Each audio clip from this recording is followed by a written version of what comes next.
The Hebrews saw everything that the Egyptians did, their customs, all their nuances of culture.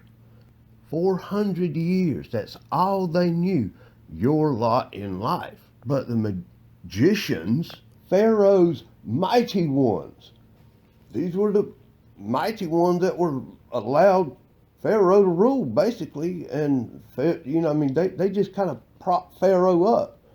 It got to a point, the Pharaoh's mighty ones they just gave us like, dude, did you just see what he did? We're done. You're on your own. And then they go off and let Pharaoh, deal with some wrath. But you don't hear anything else about Pharaoh's mighty ones after they decided to quit. I'm just saying, you get out there and your first rule is love God. And that's it. You shall have no other gods before me. Why would that need to be told unless there were other mighty ones?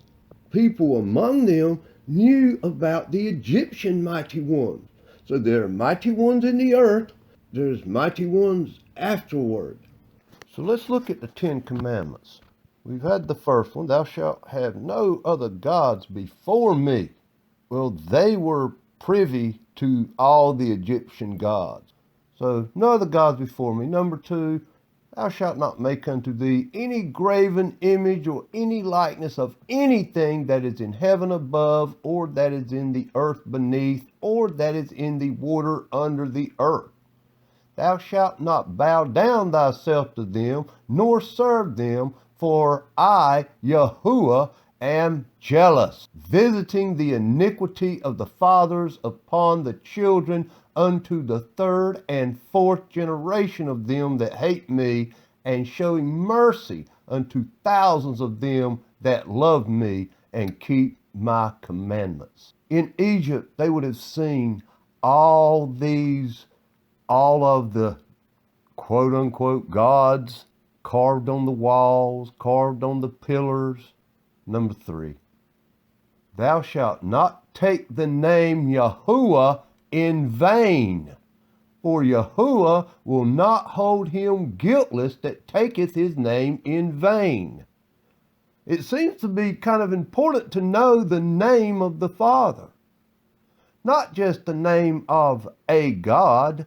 I mean, we're not talking about Nana, Baal, Marduk, or even one of the fallen mighty ones, the Gadriels, the Abaddons, things, Azazriel. We ain't even supposed to name them things, so I'm going to hush. That was number 3. Don't take the name of Yahuwah in vain. That means you need to know his name.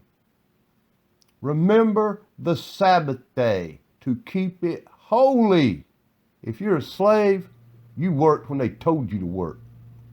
If you didn't work, you're no good to them. So, bye.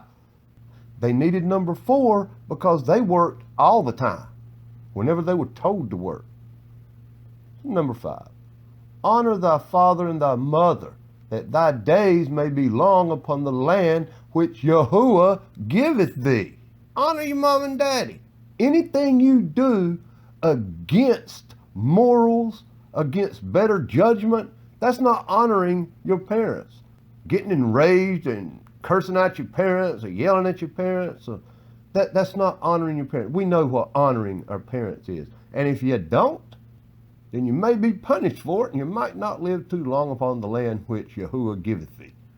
Thou shalt not kill.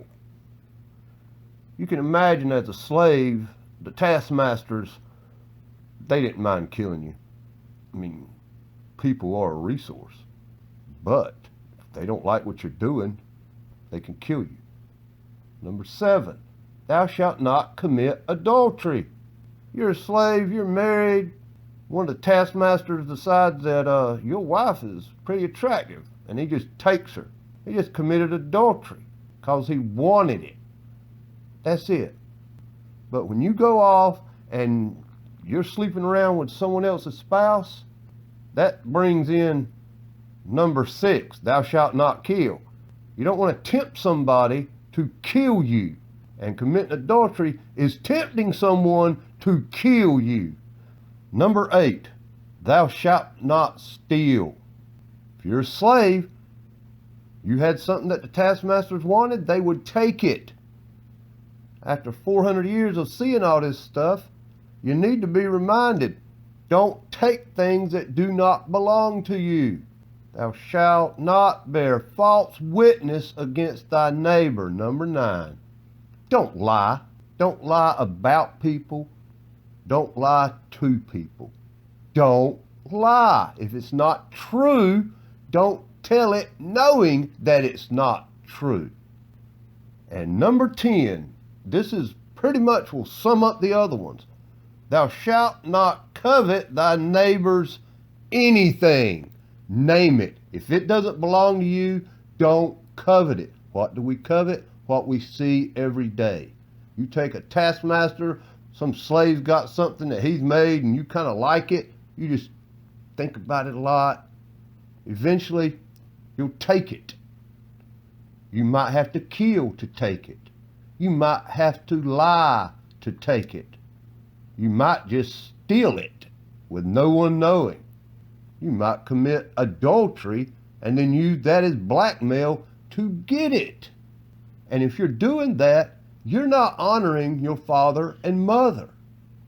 The coveting can cause the breaking of 5 right off the bat. And if you do it on the Sabbath, boom, there's 6. I'm just saying, when we covet, we put ourselves in some very dangerous waters. Because in order to get what a man wants, he's almost capable of anything.